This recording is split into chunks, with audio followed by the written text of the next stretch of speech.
నమస్తే అండి. నేను మీ లక్ష్మీ చౌదరిని. వెల్కమ్ టు మిస్టీ మధురిమలో ఆడియో స్టోరీస్. అది కోరిన ప్రణయం పార్ట్ 240తో మీ ముందుకు వచ్చేసాను. కథలోకి వెళ్లే ముందు వీడియోకి లైక్స్, హైప్స్ ఇవ్వడం మర్చిపోకండి. మీరు ఇచ్చే లైక్స్, హైప్స్ వల్ల కథ మరింత మందిలోకి రీచ్ అవుతుంది.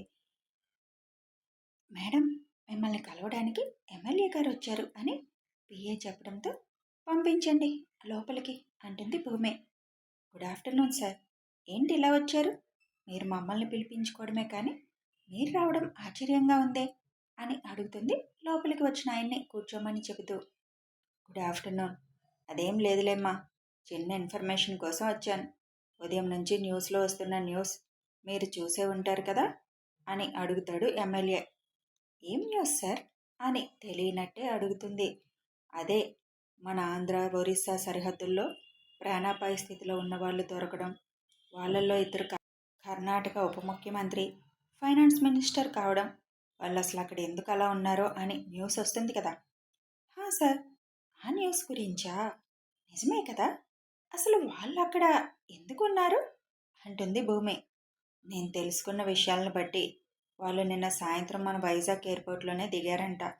దానికి సంబంధించిన ఫుటేజ్ కూడా ఉంది. ఓహో, అలాగా సార్ అంటుంది తనకేమీ పట్టనట్టుగానే. ఆ తర్వాత వాళ్ళు బయటకు వచ్చి అక్కడి నుంచి సిటీ శివారు వైపు వెళ్ళారు. ఆ తర్వాత లోపలికి వెళ్ళారు. అటు ఏ ఫుటేజీ లేదు. అటు వెళ్ళడమే కానీ మళ్ళీ బయటకు వచ్చిన ఆనవాళ్ళు ఫుటేజ్లో కనిపించలేదు. ఓహో, మీరు మొత్తం చెక్ చేయించుకొని ఎంక్వైరీ చేయించుకొని వచ్చారా సార్? But why? మీకు దానికి సంబంధం ఏముంది? పైగా నా వరకు ఎందుకు వచ్చారు అని అడుగుతుంది. అంటే అక్కడ మీ వాళ్ళకు సంబంధించిన ఒక కారు ఉందని పోలీసులు చెప్తున్నారు. అందుకని ఒకవేళ అని ఎమ్మెల్యే అనగానే, అందుకని మేమేమైనా వాళ్ళని చేశామని మీ అనుమానమా సార్ అని అడుగుతుంది భూమి వెనక్కి వాలి రిలాక్స్గా కూర్చుంటూ. నోనో, అలా అని కాదు అని ఎమ్మెల్యే అనగానే, అసలు మీరేం చెప్పాలనుకుంటున్నారో సూటిగా చెప్పండి సార్. అది మీకు తెలిసిన వాళ్ళ కారు. మా వారు బిజినెస్ మ్యాన్. మా మామయ్య గారు వాళ్ళు ఎప్పటి నుంచో ఇక్కడ పలుకుబడి ఉన్నవాళ్ళు. కాబట్టి సిటీలో సగం మంది వాళ్ళకి తెలిసిన వాళ్ళే సార్. వాళ్ళ కారు అక్కడ ఉన్నంత మాత్రాన మాకు వాళ్ళకి ఏంటి సంబంధం అని అడుగుతుంది భూమి. సంబంధం అని కాదు, ఆ కారుకి సంబంధించిన వాళ్ళ భార్యని అరెస్ట్ చేశారని విన్నాను అని ఆయన అనగానే, ఎవరు? వనజ గురించా? వాళ్ళ కారు ఉందా అక్కడ? అది వేరే కేసు. దానికి సంబంధించి ఎంక్వైరీ జరుగుతుంది. వాళ్ళ అపార్ట్మెంట్లో ఇల్లీగల్కి సంబంధించిన వాళ్ళకి ఆవిడ ఆశ్రయం ఇచ్చారు. ఇవ్వడమే కాకుండా అందులో పాలు పంచుకున్నారు. అందుకే అరెస్ట్ చేయాల్సి వచ్చింది. అది మా ఎంక్వైరీలో తేలిన ప్రాథమిక విషయం. ముందు ముందు ఆవిడ పాత్ర ఏంటనేది తెలుస్తుంది. దానికి దేనికి ఏంటి సంబంధం సార్ అంటే, ఆ కారు అక్కడే ఉంది. అపార్ట్మెంట్కి సంబంధించిన వాళ్ళు అక్కడే ఉండి ఉంటారు కదా. వీళ్ళు అక్కడికే వెళ్ళినట్టున్నారు. మీరు కేసుని కాన్ఫిడెన్షియల్గా డీల్ చేయమని చెప్పారంట కదా. ఒకవేళ వాళ్ళకి వీళ్ళకి ఏమైనా లింకులు ఉన్నాయా అని మీరు అనుకుంటున్నారా? అలా ఉంటే మాత్రం బయటికి రానివ్వద్దు అని చెబుతాడు ఎమ్మెల్యే. అసలు మీరు దేనికోసం వచ్చారు? మీకేమైనా ఒక క్లారిటీ ఉందా సార్ అని అసహనంగా అడుగుతుంది భూమి. అంటే ఏం లేదు, మా అమ్మాయిని కర్ణాటక ఫైనాన్స్ మినిస్టర్ కొడుకిచ్చి పెళ్లి చేయడానికి ముహూర్తం కూడా పెట్టేశాం. ఇంకో వారం రోజుల్లో పెళ్ళి. ఈ సమయంలో ఇప్పటికే ఆయన అక్కడ ఎందుకున్నారు అన్న ప్రశ్న వార్తల్లో రకరకాలుగా వస్తుంది. ఒకవేళ ఇప్పుడు ఆ ఇల్లీగల్ బిజినెస్కి వాళ్ళకి సంబంధం ఉందని బయటికి వస్తే పరువు పోతుంది కదా. అర్ధాంతరంగా పెళ్ళి ఆపాల్సి వస్తుంది. అందుకని అంటాడు ఆయన. సంబంధం లేని విషయాలు నాతో చర్చించడానికి రావడమే మీది వృధా ప్రయాస. అవన్నీ నాకు తెలియదు సార్. పోలీసులు ఎంక్వైరీ చేస్తున్నారు. మీరు వాళ్ళతో మాట్లాడితే బాగుండేది. ఇక మీ అమ్మాయిని ఇవ్వాలి అనుకుంటున్నారు కదా. నాది చిన్న అడ్వైస్. ఒకవేళ అతనికి అందులో సంబంధం ఉంటే, కొడుకు కూడా అలాంటి వాడే అయితే ఎవరో ఏదో అనుకుంటారని మీ అమ్మాయిని అలాంటి ఇల్లీగల్ బిజినెస్ చేసే వాళ్ళకి ఇచ్చి చేయకండి సార్. అంతకంటే బెటర్ వాడు, మంచివాడు దొరకొచ్చు. ఇది నా అడ్వైస్ మాత్రమే. ఒకవేళ అబ్బాయి మంచివాడైతే మీ ఇష్టం, చేయాలనుకుంటే చేయండి. ఇక ఎంక్వైరీలో అతను చెత్తవాడని తెలిస్తే నేనెందుకు ఆపాలి సార్? నాకేం సంబంధం? వీళ్ళక్కడున్నారు, వాళ్ళక్కడికి వెళ్ళారు అంటే సంబంధం ఉన్నట్టే కదా. ఆ కేసు చూసుకోవాల్సింది పోలీసులు, గవర్నమెంట్. నేను ఓన్లీ వైజాగ్ కలెక్టర్ని మాత్రమే అని అంటుంది భూమి. కానీ వనజని అరెస్ట్ చేసిన విషయంలో మీ హస్తం ఉంది కదా, మీరు చేయించారని అంటున్నారు అని అంటాడు ఎమ్మెల్యే. నాకు ఇన్ఫర్మేషన్ వచ్చింది, ఆ అపార్ట్మెంట్ ఆవిడది, అందుకే అరెస్ట్ చేయించాను. పైగా నన్ను చంపాలని ప్లాన్ చేస్తున్నారని కూడా తెలిసింది. అది మా పర్సనల్. ఆ కేసుకి కర్ణాటక మినిస్టర్స్కి మాకు సంబంధం లేదు. ఒకవేళ వాళ్ళు తప్పు చేస్తే తప్పకుండా వాళ్ళ తప్పులు బయటకు వస్తాయి. వనజ నోరెప్పకుండా అని ఎమ్మెల్యే అనగానే, సారీ సార్, మనం పబ్లిక్ కోసం పనిచేస్తున్నాం. నిజాలు బయటికి రావాలి. తప్పులు చేసిన వాళ్ళు ప్రజల ముందు దోషులుగా నిలబడాలి. అది సీఎం అయినా, నేనైనా, మీరైనా, ఇంకెవరైనా సరే, అందరికీ ఒకటే చట్టం, న్యాయం ఉండాలి సార్. వాళ్ళ తప్పుల్ని దాయడం కరెక్ట్ కాదు. ఆవిడేం చెప్పాలనుకుంటుందో అదే చెప్తుంది. నేనేం మాట్లాడను. ఈ విషయం గురించి ఇంకా మాట్లాడడం కూడా అనవసరం సార్. మీ టైం వేస్ట్ తప్ప నా నుంచి ఇదే సమాధానం వస్తుంది అని నిర్మోహమాటంగా భూమి చెప్పడంతో అక్కడి నుంచి లేచి ఓకే అనుకుంటూ వెళ్ళిపోతాడు ఎమ్మెల్యే. ఇతనికి కూడా వ్యాపారంలో ఏమైనా భాగం ఉందా అని ఆలోచిస్తుంది భూమి. అన్నీ క్లియర్ చేసి ఆ కారు ఎందుకు ఉంచాడో ఈ రాక్షస్, దానికి కూడా ఏదో ప్లాన్ ఉండే ఉంటుంది. ఈయన గురించి ఎంక్వైరీ చేయించాలి అనుకుంటుంది భూమి. రూమ్లో విభాన్తో కబుర్లు చెప్తూ కూర్చుంటుంది భూమి. భూమి మీద పడి మరీ ముద్దులు పెడుతున్న వాడిని చూసి, ఇదంతా మీ పెదనాన్న వచ్చేవరకేగా, తర్వాత నువ్వు ఆయన పార్టీయేగా అని కోపంగా భూమి అనేసరికి చిరునవ్వులు చిందిస్తూ మొహం మీద చేతితో చిన్నగా తడుముతుంటే, ఉదయం నుంచి మీ పెదనాన్న ఒక్క ఫోన్ కూడా చేయలేదు తెలుసా. రోజు గంట గంటకి తిన్నావా తాగావా అని అడిగేవాళ్ళు. ఇవాళ కనీసం అడగలేదు. మాట అన్నది ఆయన. అరే, బెల్లం మలిగింది బుజ్జిగిద్దామని లేదు, ఆ మాట తప్పే కదా మీ పెదనాన్న అన్నది అని వాడితో అనగానే తల అడ్డంగా ఊపుతాడు. వాడికి ఏదో అర్థమైనట్లే. ఎప్పుడొచ్చాడో తెలియదు కానీ గుమ్మంలోనే ఉన్న దక్ష్ గట్టిగా నవ్వడంతో అటువైపు చూస్తుంది. నవ్వుకుంటూ లోపలికి వచ్చిన దక్ష్, ఇప్పటికైనా అర్థమైతే బాగుంటుంది. ఐఏఎస్ గారికి చిన్నపిల్లోడు కూడా అది తప్పు కాదని చెబుతున్నప్పుడు నేనేం మాట్లాడడం మానేయలేదు. తమరే పెట్టు చేస్తుంది, ఇక ఫోన్లు అంటారా? తమరిని విసిగించడం ఎందుకని చేయలేదులేండి.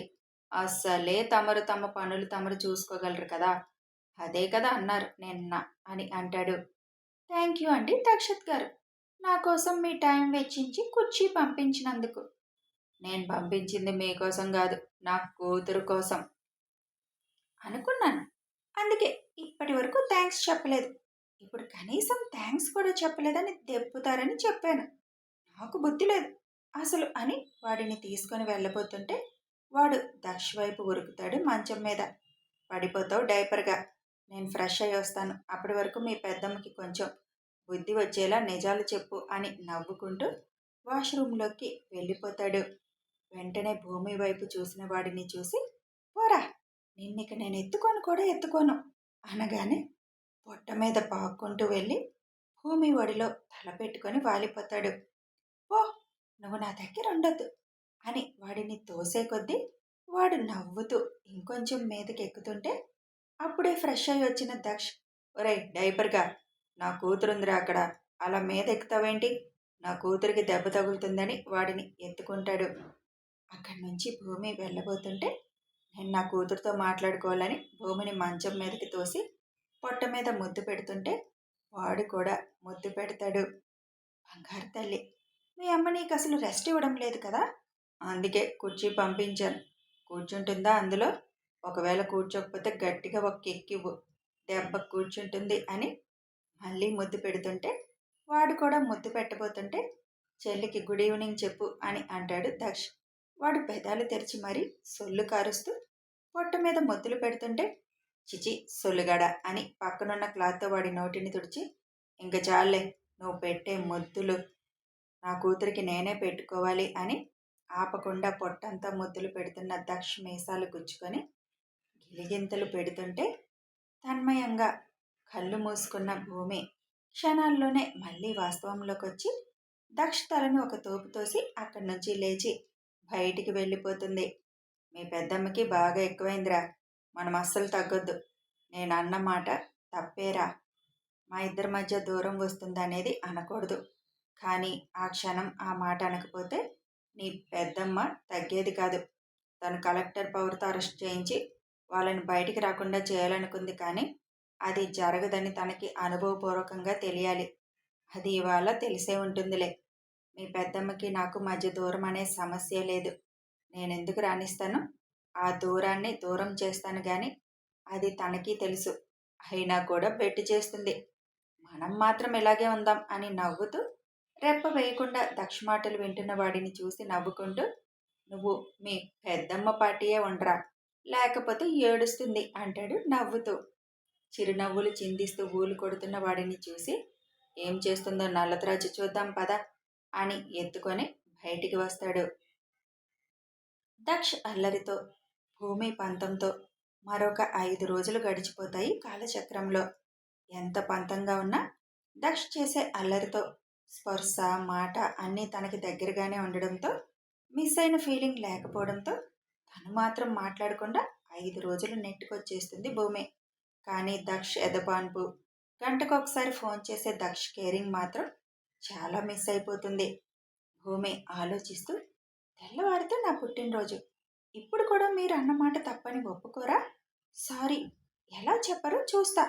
నా బర్త్డే గిఫ్ట్కి మీరు ఇచ్చే కిస్ ఎలా ఇస్తారు నా కోపం పోకుండా అనుకుంటూ మళ్ళీ మరు నిమిషానికి, లేదు లేదు, మీతో సారీ చెప్పించుకోవాలన్న కోరిక నాకు అస్సలు లేదు.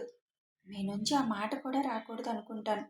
ఎందుకంటే ద బెస్ట్ బెస్ట్ హస్బెండ్ మీరు. సారీ చెప్పే అవసరం మీకు ఎప్పుడు ఉండదు. నా గురించి అన్నీ తెలిసిన మీకు ఆ మాట నన్ను ఎంత బాధిస్తుందో తెలుసు కూడా ఎందుకన్నారు? ఆ క్షణం నన్ను మీరు ఆపడానికి ఆ మాట అన్నారు. దాని బదులు ఇంకేదైనా అనొచ్చుగా. దూరం, ఆ మాట నా వల్ల కావడం లేదు తీసుకోవడానికి.